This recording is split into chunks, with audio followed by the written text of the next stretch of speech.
जळगावात भाजप महानगरतर्फे तिरंगा रॅलीचे आयोजन। काश्मीर येथील पहलगाम येथे झालेल्या पर्यटक हल्ल्याच्या निषेधार्थ तसेच तिन्ही सेना दलांच्या जवानांनी पाकिस्तानला त्यांच्यावर एअर स्ट्राईक करत त्यांना चोख उत्तर दिलेल्या जवानांच्या सन्मानार्थ देशभर तिरंगा रॅलीचे आयोजन करण्यात आले आहे। आज जळगावातही मंत्री गिरीश महाजन यांच्या उपस्थितीत तिरंगा रॅलीचे आयोजन करण्यात आले होते। भारत माता की जय, वंदे मातरमचा जयघोष करत ही तिरंगा रॅली जळगाव शहरातील विविध मार्गांवरून मार्गस्थ झाली। या प्रसंगी ग्रामविकास मंत्री गिरीश महाजन, आमदार सुरेश भोळे यांच्यासह भाजप कार्यकर्त्यांची मोठ्या संख्येने उपस्थिती होती।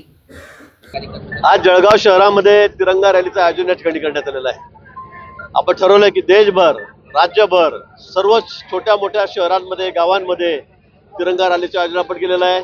22 एप्रिल रोजी जो भ्याड हल्ला अतिरेक्यांनी पहलगाव येथे आमच्या पर्यटकांवर केला, 26-27 जण त्या ठिकाणी धारातीर्थ पडले, त्या ठिकाणी त्यांचा मृत्यू झाला आणि म्हणून त्याचं चोख उत्तर आमच्या देशाचे पंतप्रधान, आमचे तिन्ही सेनादल त्यांनी पाकिस्तानला दिलेलं आहे। सोडो की पळो त्यांनी त्यांना करून सोडलेला आहे आणि म्हणून संपूर्ण देश हा मोदीजींच्या पाठीशी आहे, संपूर्ण देश हा आमच्या सेनेच्या पाठीशी आहे हे दाखवण्यासाठी आम्ही संपूर्ण देशभर या तिरंगा यात्रेचं आयोजन या ठिकाणी केलेलं आहे।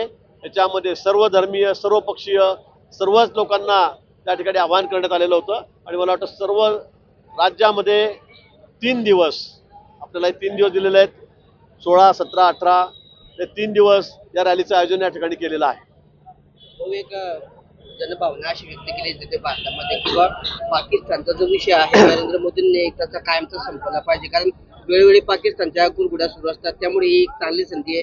कुणाची मध्यस्थी ऐकून न घेता नरेंद्र मोदींनी हा विषय कायमचा सोडवला पाहिजे असं जनभावना व्यक्त केली जाते। ज्यावेळेला आपल्या तिन्ही सेनादलांनी निर्णय घेतला, माननीय पंतप्रधानांनी निर्णय घेतला, हा योग्यच आहे। आज असंही करता येत नाही आपल्याला की युद्ध सुरूच ठेवायचं, त्याचे परिणाम आपल्याला पुढे काय होणार माहीत आहे। आणि जसं भारत पाकिस्तान होणार नाही तर तिकडनंही 4 देश उभे राहतील, आपल्याकडून उभे राहतील आणि आपण बघताय युक्रेन रशियामध्ये काय चाललेलं आहे, इस्रायलमध्ये काय चाललेलं आहे आणि आपला देश हा विकासाच्या दृष्टीने घोडदौड करतोय। आज आपल्याला जगामध्ये नंबर 1 वर 2 वर त्या ठिकाणी यायचं आहे। पाकिस्तानकडे काय, त्यांच्याकडे काही नाही, खायला रोटी नाही आहे, त्यांच्या जवानांना खायला घालायला कपडे नाही, पायात बूट नाही आहेत। अशा पद्धतीने आपण या ठिकाणी या छोट्याशा पाकिस्तानच्या त्यांना त्यांची किंमत आता कळालेली आहे। भारताची ताकद नुसत्या पाकिस्तानलाच नाही तर जगालाही कळालेली आहे आणि म्हणून या ठिकाणी युद्ध स्थगित करण्याचा निर्णय माननीय पंतप्रधानांनी घेतला, तो विचारांतीच घेतलेला आहे। मला वाटतं तो योग्यच आहे।